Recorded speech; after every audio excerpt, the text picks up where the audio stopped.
Síguenos en Instagram, @lamesclapodcast, para enterarte de todas as novidades. Dá para ouvir a gente no Spotify e na Amazon Music. E agora estamos também no YouTube.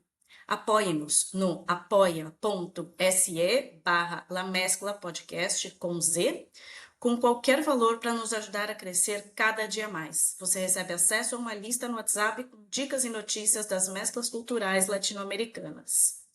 Hoy tenemos el inmenso placer de conversar con Marco Panatonic, director de arte, y Guadalupe Cuba, codirectora de arte. Ambos están detrás de Kinra, que es una película que ha desafiado la industria cinematográfica latinoamericana y en especial en Perú, con su apuesta por el quechua y una mirada muy especial sobre la migración en Perú. Muy bienvenidos, Marco y Guadalupe. Hola, buenas tardes, amigos de la mezcla. Buenas tardes, Añay, Ñañay, Sutiki Imangasta, Miriam. Alian, Ñañay, Miriam, Alin. Acabo de gastar todo lo que ya sabía de quechua. Lo lamento mucho. He aprendido algunas pocas palabritas. Y bueno, quiero conocer un poquito más sobre ustedes. ¿Qué les llevó a hacer esta película Kinra? En primer lugar, yo creo que el deseo de hacer una película. Básicamente, yo he nacido en Chumivilcas, es una provincia del Cusco. Bueno, mi mamá también. Y bueno, vivimos en el Cusco, en Cusco ciudad. Yo desde muy pequeño, digamos, 3 años, ¿no? Pero nunca, o sea, siempre hemos estado en vínculo con el lugar donde hemos nacido, digamos, ¿no? Mis familiares viven allí.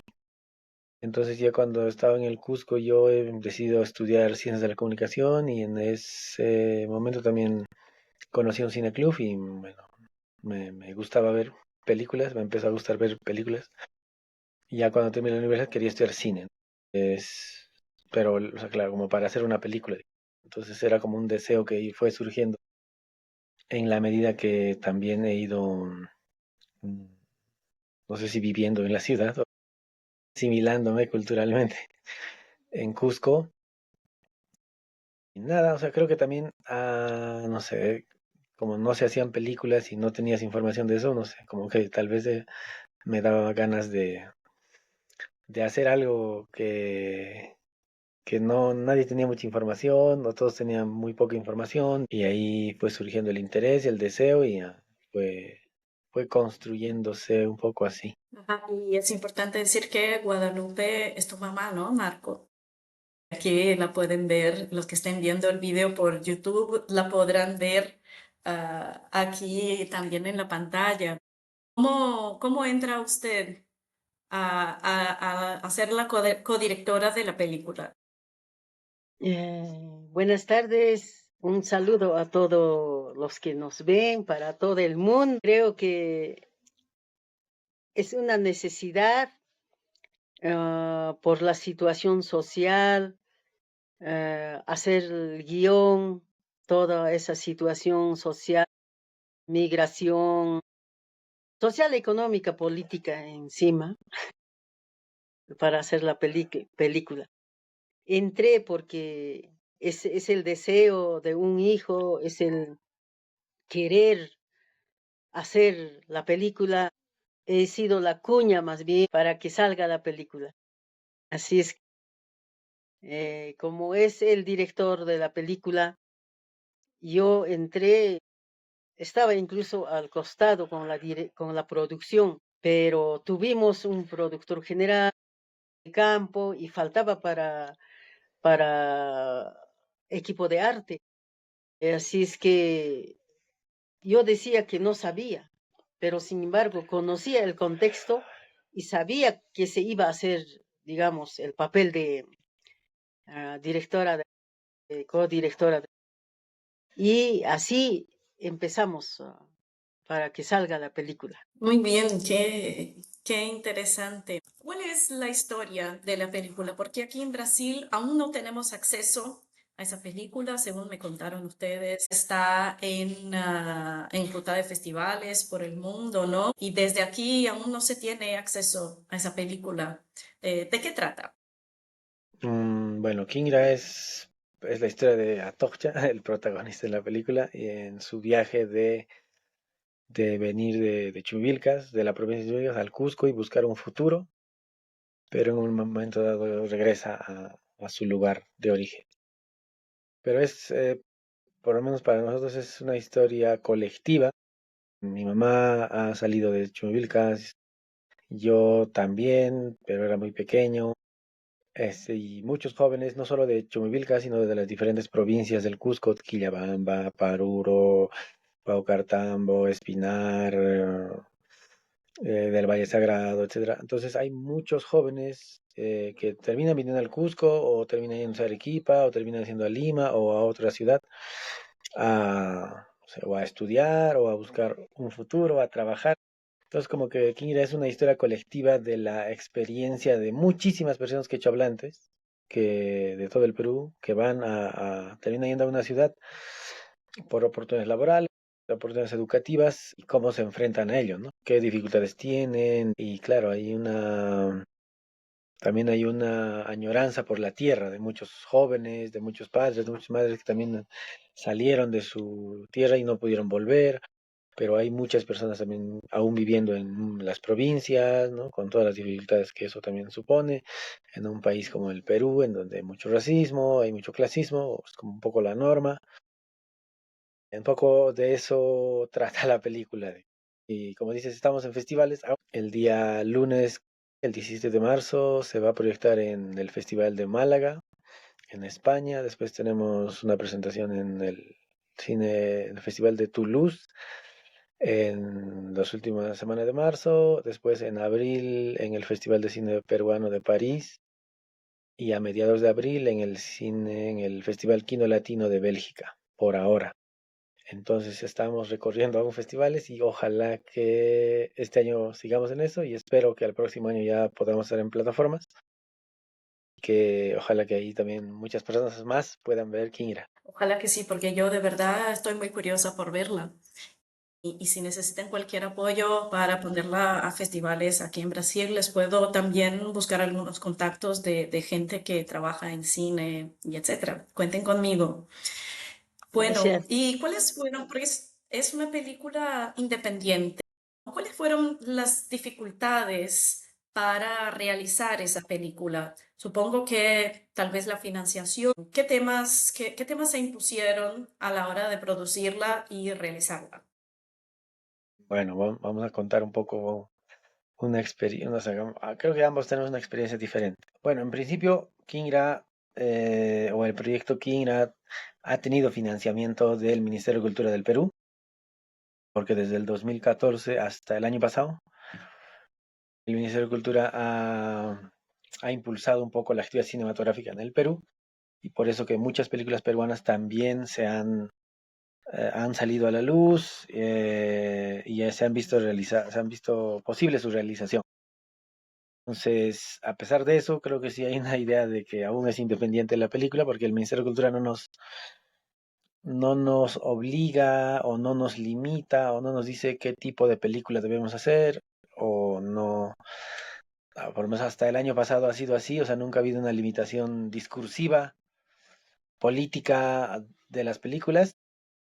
Y el año pasado el Congreso ha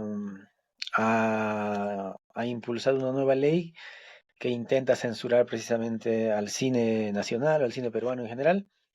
Y ahora estamos otra vez en crisis. Un poco es un país de las crisis. Pero Kira se ha hecho posible gracias a los impuestos de los peruanos, finalmente. Entonces, desde mi punto de vista, las dificultades a las que nos hemos enfrentado han sido educativas. O sea, como que yo no he estudiado cine exclusivamente en una escuela de cine, no he ido a diferentes espacios a aprender cine, mirando películas también mucho. Y otra cosa, que tampoco había demasiados compañeros que estén trabajando en cine, porque tampoco se produce mucho aquí, y en especial compañeros quechohablantes. Ya, o sea, no hay mucho, no se produce mucho, pues obviamente no hay trabajo en cine en general. Hemos convocado un equipo de personas que no hablan quechua, que son de Cusco, que son de Arequipa, que son de Puno, y compañeros quechohablantes que son de Cusco, que son de Puno. Entonces un poco hemos equilibrado el equipo Pero claro, esas eran las dificultades, ¿no? No hay una formación regular, no hay producción continua, no hay profesionales en actividad, entonces era como un poco, íbamos a aprender en el camino y había muchas dudas, creo que eso en general, y claro, creo que no habíamos planteado el proyecto pensando que íbamos a llegar a algún lugar en particular, sino ya como el tiempo avanzaba desde que obtuvimos el fondo hasta que la película, fue como nuestra obligación era entregarla al Ministerio de Cultura y no pensar necesariamente vamos a ir a tal sitio o a tal otro. Yo creo que Guadalupe también tiene una experiencia diferente de la película. Por favor, quiero escucharla. Gracias. Primera dificultad después del premio ha sido que el director se accidentó y nos quedamos un año hasta que se recupere su salud. Y yo que no tenía experiencia, ya me llevaba la impotencia de que cómo lo hacemos ahora con el presupuesto que nos dio el Estado. Eso era la preocupación. Y sin experiencia asumimos el papel que teníamos que desempeñar para la película. Yo revisé el guión en quechua y juntos hicimos revisando, quitando, aumentando, cosas así. Luego, para scouting que buscamos, qué lugares, era dificultoso las instituciones que nos facilitaban. Parecía que desconocían de lo que estábamos haciendo. ¿Qué cosa es película? Eso nos decían. ¿Y qué es eso? ¿Para qué es eso? Eso decían. Y yo me sentía mal porque del otro lado querían solicitud, papel, etcétera. Eso. Y lo otro, ya en el equipo, algunos hablaban quechua, algunos no hablaban quechua. Y un poquito era dificultoso, pero entre los que hablábamos quechua era más fácil la relación para el rodaje, para comunicación, todo eso.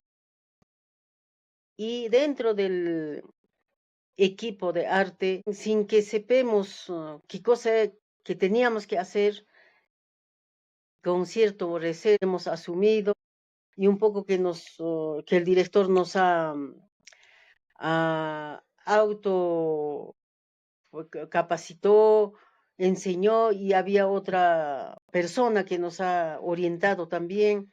Y cuando nos orientaba decía de que yo voy a considerar esto, aquello, el otro, según que me decía, yo le decía, no, esto se va a hacer esto, aquí no se va a necesitar maquillaje, aquí vamos a preparar el espacio, yo conozco, yo hago, yo voy a hacer. Entonces me decía de que, wow, tú sabes mejor porque tu contexto conoces, tu espacio estás muy bien, ya me hacía sentir bien. Entonces, así asumimos el papel que estábamos desempeñando. Entonces, hemos aprendido bastante porque equipo de arte tenías que ir, llegar al lugar de rodaje 2 horas antes, 1 hora antes para preparar para las escenas, para el plano que dónde se van a colocar, cómo se va a vestir actores, actrices, con qué ropa se va a poner, se va a maquillar o no se va a maquillar. Entonces, no, y los actores también son novatos, no tienen experiencia y con miedo hemos estado asumiendo el rodaje diciendo de que primera vez estamos haciendo, tal vez el ministerio no nos va a aceptar, tal vez vamos a hacer mal, tal vez esto, cosas. Esa era la dificultad con uno mismo, por ejemplo. Y así los otros compañeros. También faltaba coordinar, había unas decisiones unilaterales y hay veces chocábamos también con eso y era, ¿por qué has hecho esto? Esto se debía hacer esto, ¿por qué no me has preguntado? Y ya pues, hay veces, por ejemplo, alquilamos los animales, en vez de que se adelanten el productor, yo me he adelantado, por ejemplo, para traer los animales. Y así, pues, ¿por qué has asumido tú? Debíamos hacer nosotros. Así nos decía, pero yo me adelantaba. Una parte que lo que tenía que hacer el equipo de producción, yo ya lo hacía. Por ejemplo, el desayuno, cuando te vas tempranito,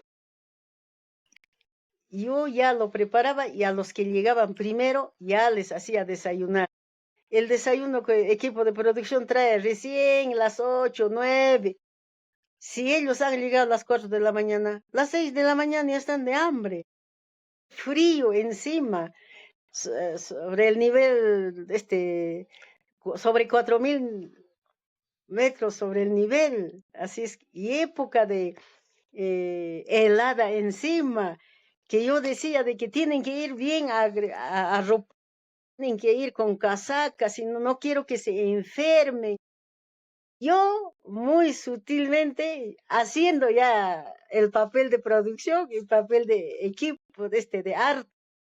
Así es que eso aprendí un montón, cómo hay que cuidar la fotografía, cómo hay que cuidar, digamos, después de la toma de rodaje, que hay que estar listito, preparado.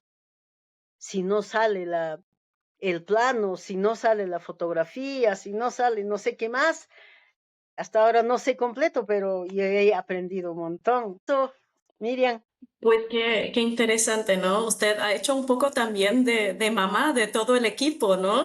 O sea, prepararles el desayuno, asegurar que están todos debidamente abrigados. Sí, el actor, por ejemplo, era joven y como el actor, su tiempo es todo el día y está de hambre, en hora de hambre, yo llevaba en mi espalda, en mi jepe, ya le daba una fruta, ya le daba un pan, lo que se podía, ya debía darle porque está de hambre, está de hambre.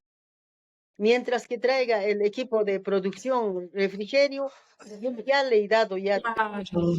Entonces, la preocupación de que no tengan sed, que no tengan hambre. En el frío, algún dulce, ya llega el equipo de producción, recién el refrigerio está ahí, pero equipo de fotografía sigue trabajando, equipo de arte sigue trabajando, y hay que estar permanentemente vigilante a todas las tomas que hacen, por ejemplo. Claro. El cine además es un trabajo en equipo. Siempre involucra a mucha gente. Nunca es solo un actor, una actriz, un director. Sí, así es que así logramos en la película Kingra y a todo el equipo cada día darles un aliento con un abrazo, hijos, familia, alentándolos a todos que llegan, abrazándoles y animándoles pues, para que lo hagan el buen trabajo. Yo decía que tenemos que sacar bien, que tenemos que sacar bien, trabajemos con cariño, cariño, con voluntad, queremos un buen resultado. Yo decía eso. Y, ¿cómo es ese contexto de migración en Perú? Yo lo conozco más o menos bien porque viví ahí por la zona de Cusco, pero quizás muchos de nuestros oyentes no sepan cómo funciona, ¿no? La gente sale de los pueblos, bueno, Perú está dividido, son prácticamente tres países, ¿no? Costa, sierra y selva. Y la capital es Lima, está en la costa. ¿Y cómo funciona ese contexto de migración? ¿De dónde sale la gente? ¿Por qué sale normalmente? ¿A dónde va? ¿Qué tipo de puestos ocupa? ¿Qué desafíos, qué problemas se enfrentan normalmente estos migrantes internos en Perú? En general, en todo el Perú, las personas migran a las capitales de provincia, como Cusco, Arequipa, u otras en general, o terminan yendo como a las dos grandes ciudades o las dos grandes regiones más importantes del Perú, que sería Lima o Arequipa, de todos lados, digamos, o sea, de Tacna se pueden ir a Lima, del mismo Tacna a Tacna ciudad, de Cusco ciudad a Lima, de Cusco y las diferentes provincias a la ciudad del Cusco. Sí, tienes que ver con trabajo, oportunidades laborales, profesionales. Y bueno, como bueno, la división medio social, esta costa sierra también es algo que ha ido marcando un poco el acceso laboral.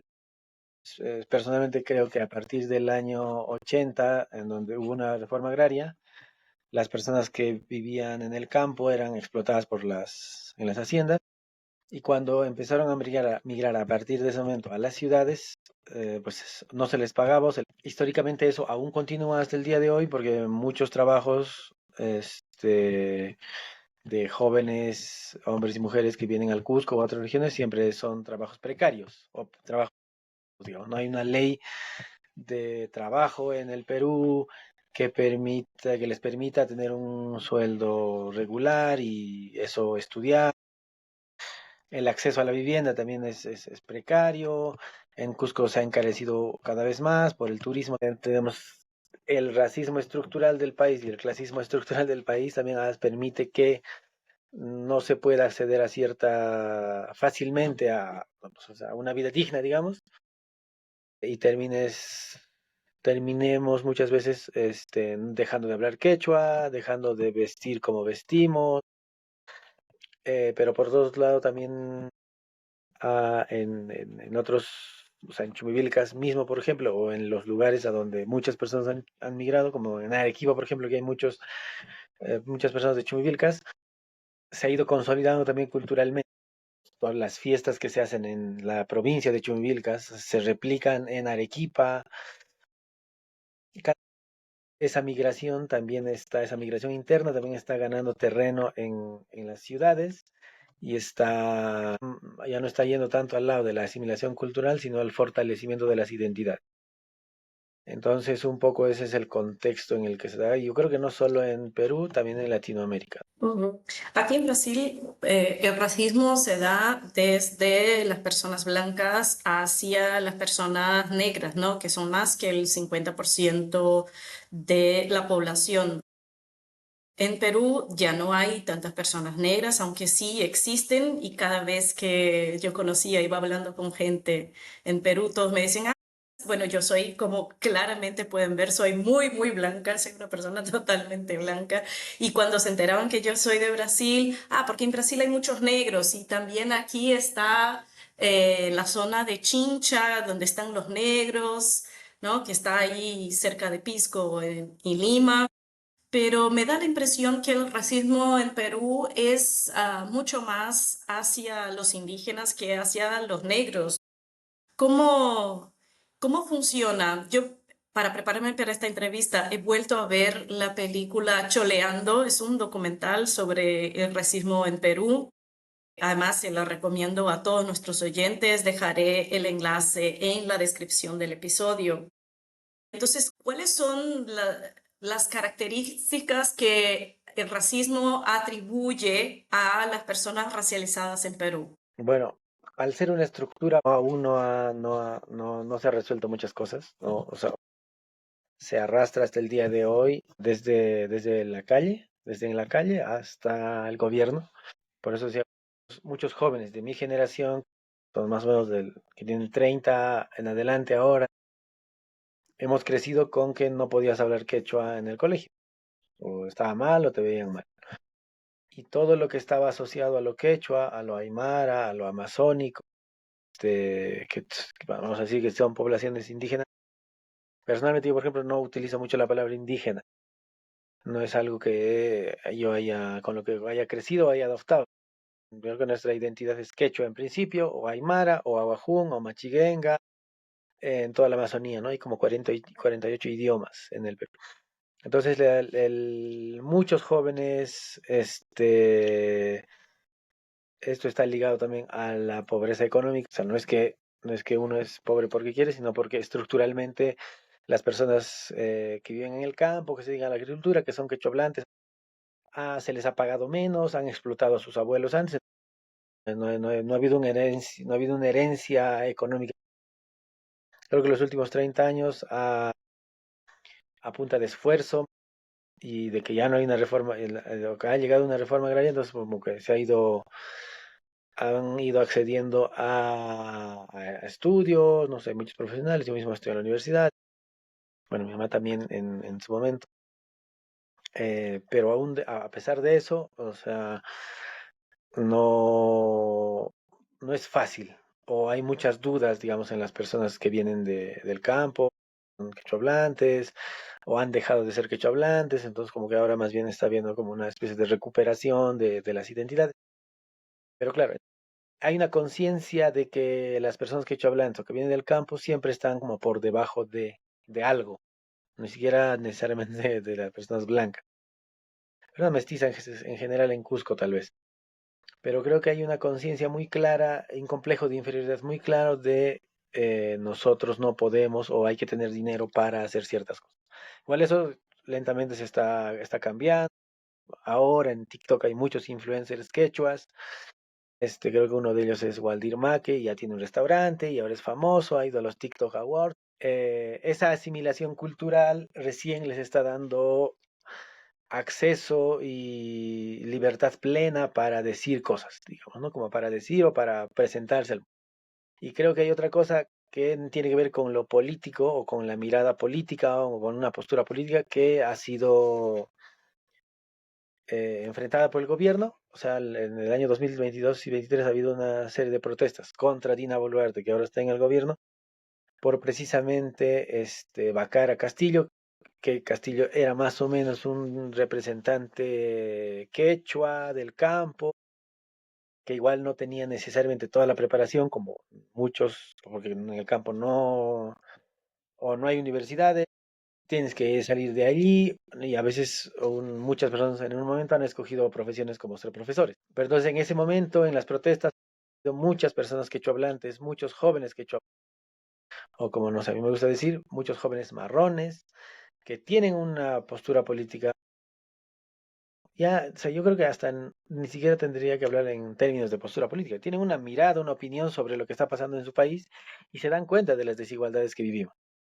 Entonces, decir eso en las protestas ha significado que muchas personas marrones, jóvenes, que en Puno, en Arequipa, en África, hayan fallecido.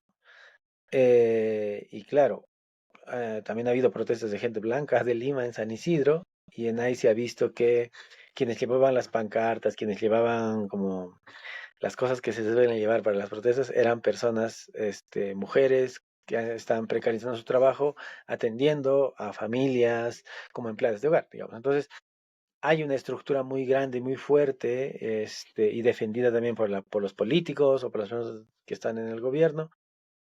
En Cusco mismo, por ejemplo, había un mercado de productores y los productores vienen de diferentes provincias trayendo muchos productos, por lo que pues, sobrevive Cusco, la economía local de los productores. Y ese mercado ha sido cerrado para intentar construirse otro, y ahora no se va a construir porque no es un proyecto viable. El que termina pagando los platos rotos, los errores de los políticos, terminan siendo las personas que aún vivimos en una precarización laboral, digamos. No tenemos acceso a una vivienda digna, pero bueno, es muy estructural en ese sentido y el clasismo también es muy, muy fuerte y todos son conscientes de eso, ¿no? O sea, tanto personas quechohablantes como no quechohablantes aprovechan o nos aprovechamos de eso también. Un poco ese contexto, un poquito. Ajá. Guadalupe, usted creo que habrá vivido todo este tema de la reforma agraria. ¿Cómo era la situación antes?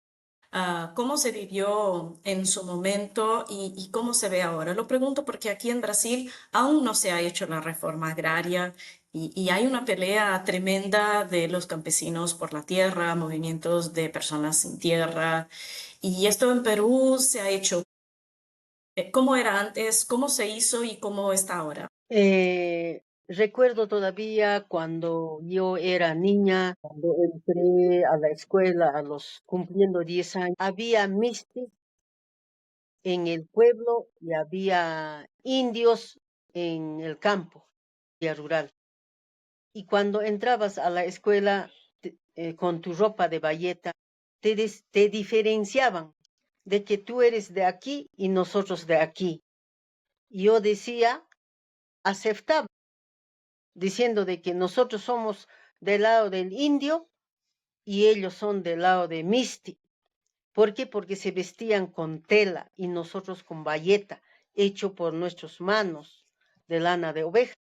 Desde ese punto de vista, yo entendí que era dos clases, que los seres humanos somos de dos clases. Luego, en época, en 1968, 69, entró el gobierno Velasco, entró a la tierra, los campesinos, a la tierra de los gamonales, como se dice cuando entran ahí, toman posición los campesinos a la tierra de los gamonales, porque había que ahora sí el campesino, porque ha dado ley de que los campesinos van a trabajar, van a vivir en vuestras tierras.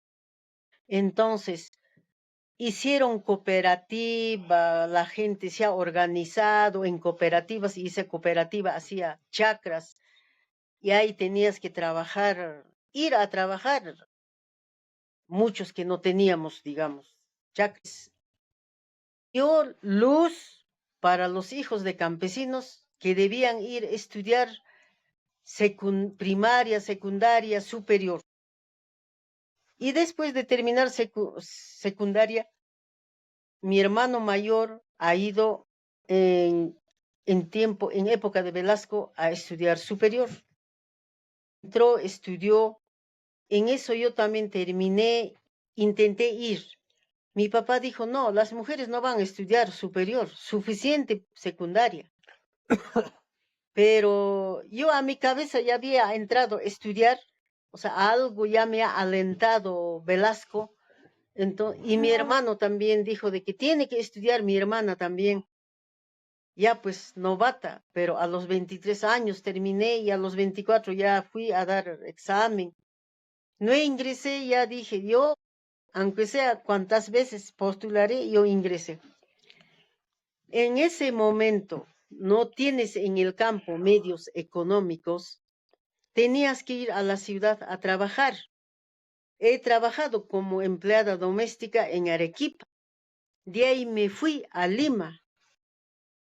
Y regresando, de ahí postulé, ingresé a antropología. Estudié, pero sin apoyo económico, ¿cómo vas a estudiar? Persona mayor a los 26 años. Entonces, ahí ya pues tienes la lucha. Uno por mantenerte, vivir en precariedad, hacer un trabajo eventual, un trabajo, convertirte en multifacética, hacer de todo la cosa que existes y estudies. Y en la mitad de la carrera tuve mi hijo y dejé de estudiar 3 años. Teniendo 3 años el niño, regresé a estudiar, dándonos la fuerza de mujer que tengo que terminar, sea lo que sea, para decir que he terminado la carrera. Porque a mí me ha costado sacrificio para ingresar, ¿y cómo lo voy a dejar? Y con niño tenía que estudiar 3 años más. Así es que ya con niño a los 31 años, después de dejar estudiar a los 36, regresé de nuevo. ¿A qué edad he acabado? 39, 40. El bachiller me costó 2 años. Y después de 2 años, con bachiller, a un trabajo, competir con jóvenes de 23 años, de 26 años, tituladas, y una mujer de 41 años, bachiller, ¿va a encontrar el trabajo? No. Eso era la situación del país. Esa es la situación de las mujeres. Esa es la situación de procedencia campesina. La gran desigualdad. La política no es a favor de las mujeres. La ley dirá, la ley es letra muerta. Entonces, ahí hemos estado aleteando, sobreviviendo, manteniendo al hijo que estudie, ya pues en nuestra precariedad. Estudió el hijo, terminó el hijo, igual es bachiller, pero ¿dónde va a encontrar trabajo? En nuestro país, un bachiller. Entonces, menos mal tuvo esa iniciativa deseo de hacer cine, película, y ahí hemos estado, por lo menos hemos llegado ahí. Así es que ya el hijo pasó esas cosas, todo, ya también es apoyar al hijo. Ahí entré a la película Kingra. Y así se hizo, así se concretó. Qué alegría escucharlo, la verdad, porque yo tengo 39 años, tengo un hijo pequeño también y tengo muchas ganas de volver a estudiar y hacer un máster y todo y no veo forma, no veo modo, que es de verdad es un sacrificio y yo no tengo nada de origen campesina ni nada. No, vivo en São Paulo, en la misma ciudad y al lado de la universidad. O sea, por un lado, quiero felicitarla inmensamente por todo lo que ha logrado Guadalupe, es impresionante. Y por otro lado, lamento mucho que haya sido tan difícil, ¿no? Las mujeres no deberíamos tener que ser tan fuertes todo el tiempo, ¿no? Deberíamos poder relajarnos un poco y disfrutar y no tener que luchar tanto. Ojalá las cosas fueran más fáciles.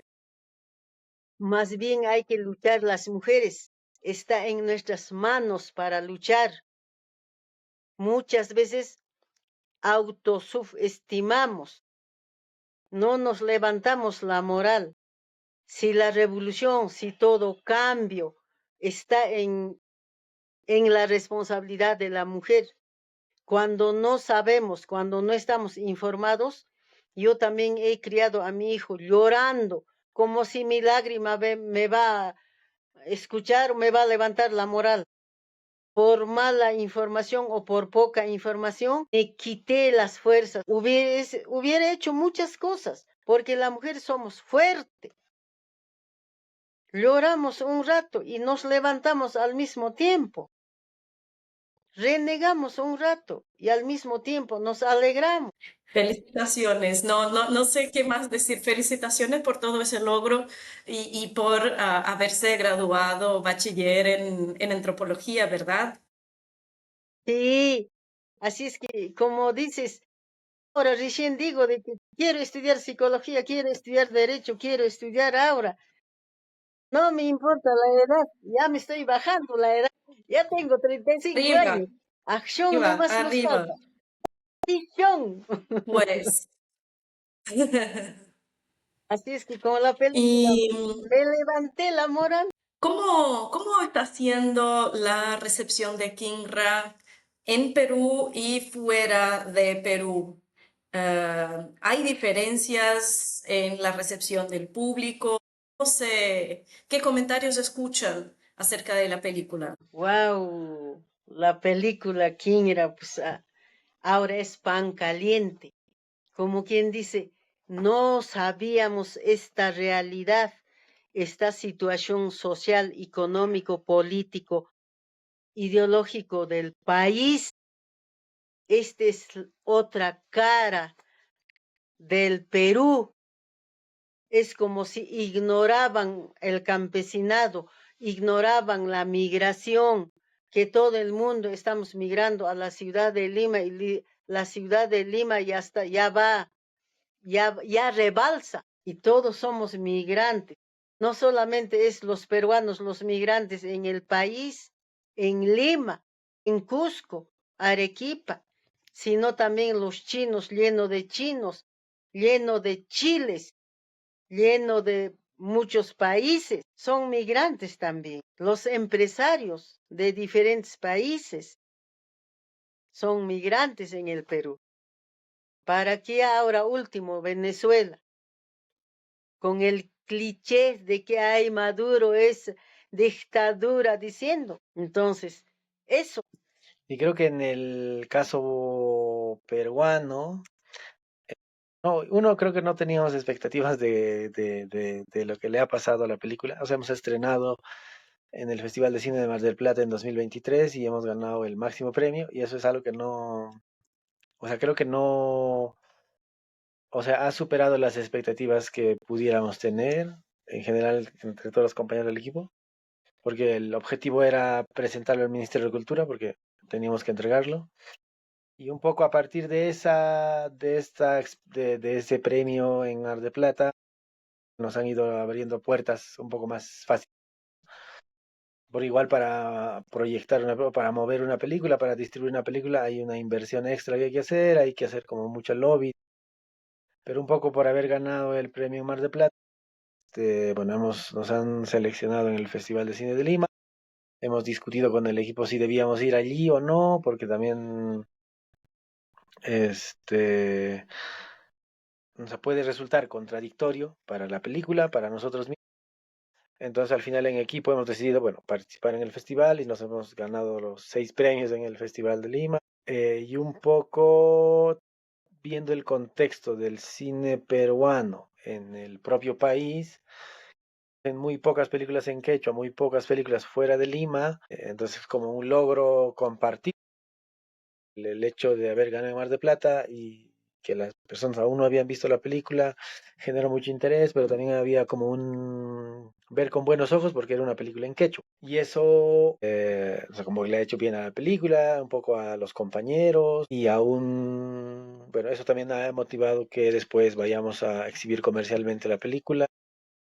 Ha habido mucho interés en Cusco, hemos tenido 6.000 espectadores, así que hemos ido como paso a paso, digamos, ahora seguimos en festivales. No hemos tenido tal, o sea, yo me preocupa un poco Sí, más bien porque no creo que es una película que nos gusta mucho, pero yo no la consideraría como una obra de arte.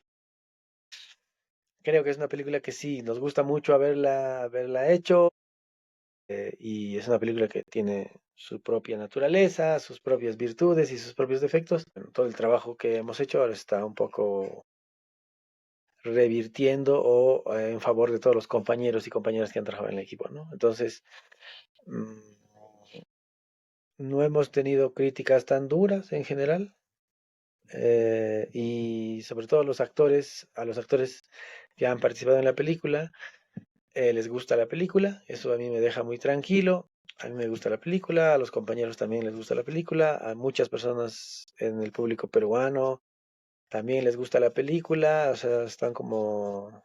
Ha habido una buena recepción. Nuestra próxima actividad será proyectar la película en Chumbivilcas, donde hemos grabado. Ahorita estamos en festivales, estamos ahí trabajando, yendo paso a paso. Qué bien.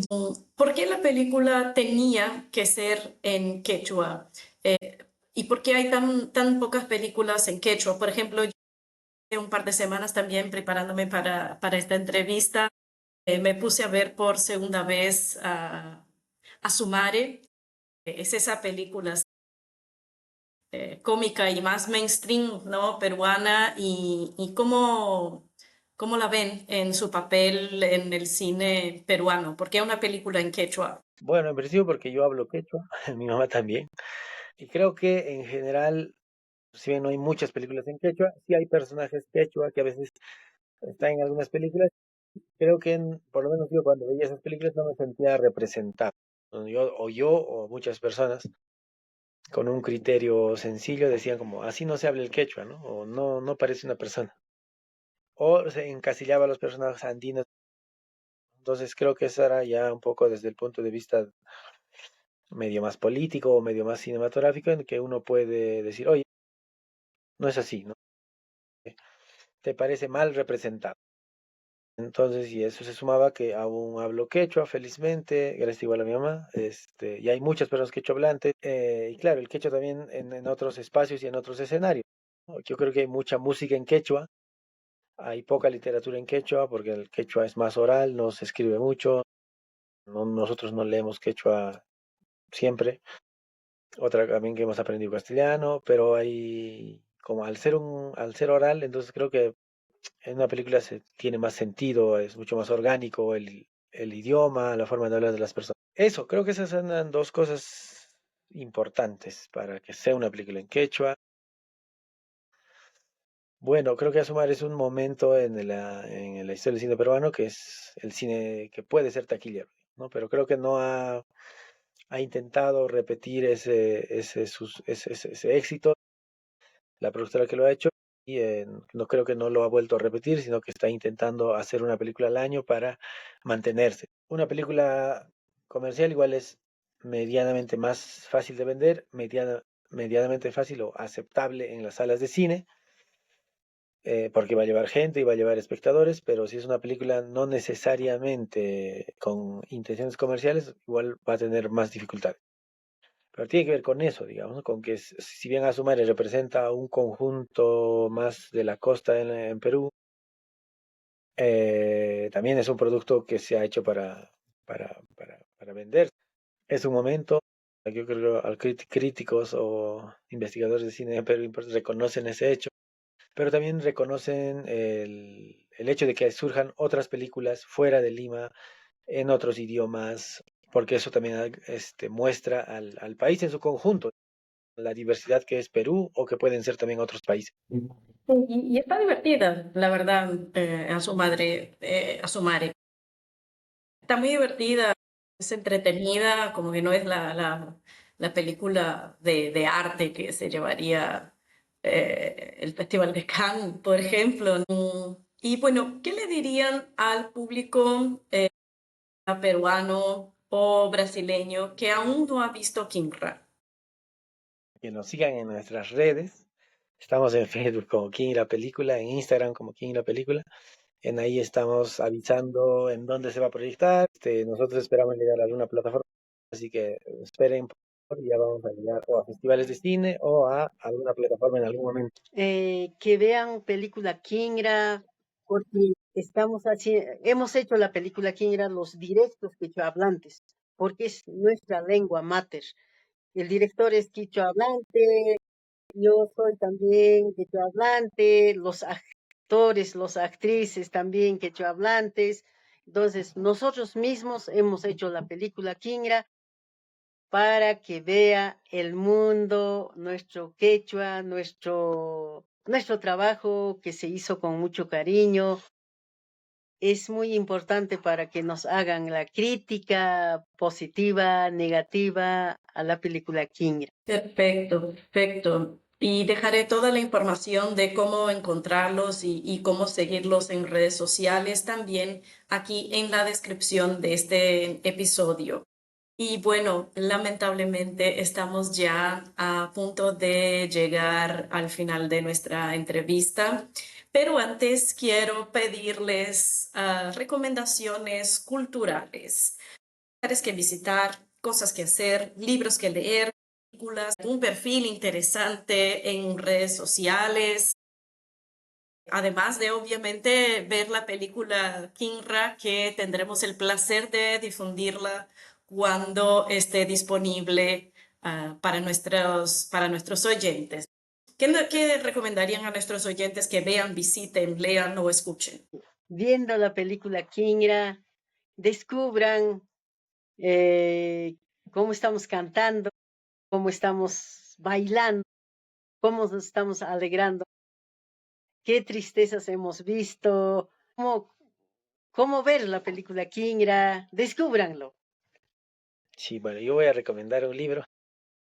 En Perú hay un escritor que se llama José María Arguedas.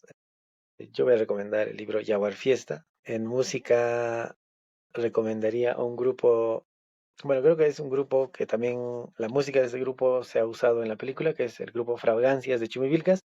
Tiene muchos videos en YouTube bien chéveres. Si alguna vez pueden ir a Chumbivilcas, vayan en diciembre. Hay una fiesta, o si hay una costumbre, una tradición que se llama Takanakuy, donde la gente se agarra a golpes y resuelve sus problemas. Y nada, que cuando si Kingra está, ojalá que sí, porque igual es difícil distribuir las películas en alguna plataforma, bueno, pues, o aprovechen a ver Kingra o por ahí interésense en conocer un poco más de cine peruano. Eso, creo que eso. Muchas gracias. Y quiero saber, Guadalupe, ¿cuál es su huayno favorito? Recomiéndenos un huayno. Un guayno, así ya le manta. Solo salí. Voy a cantar. Si quiere, por favor. Si no, lo puedo recomendar y los oyentes lo pueden escuchar. Si quiere cantar, adelante, por favor. Con Carabuniños Campas. Las canciones en quechua pues tienen que escuchar muchas canciones que hay muy filosóficas. Y yo voy a cantar una canción de mi abuelita que decía, Sihuasmayo, Pacasmayo, Sihuasmayo, Pacasmayo, Pia piaranting mulay apak, Pia piaranting mulay apak, mulay tapa apashaypas. Muy bien, muy bien, muy bien. Y por último, si nos pueden dejar un saludito en quechua y su traducción para nuestros oyentes que nunca hayan escuchado quechua. Bueno, dice hermanos y hermanas, reciban un saludo cariñoso de nosotros, eh, de nosotros en particular, pero también del equipo Kingra. Y gracias por escucharnos en esta ocasión y ojalá que nos encontremos en algún momento. Ah, qué lindo, qué lindo. Muchísimas gracias por compartir todo de la película, del contexto cubano. Seguramente será muy novedoso para muchos de nuestros oyentes. Y cuando tengan la película ya disponible para visualización aquí desde Brasil, háganos saber. Y si hacen otras películas en el futuro o si tienen cualquier cosa que quieran comunicar o contar, las puertas de la mezcla están abiertas de par en par para ustedes. Muchísimas gracias. Ay, a ustedes, Cancunaña Sumaglia. A ustedes, muchísimas gracias. Hasta la próxima. Muchísimas gracias. Hasta las próximas.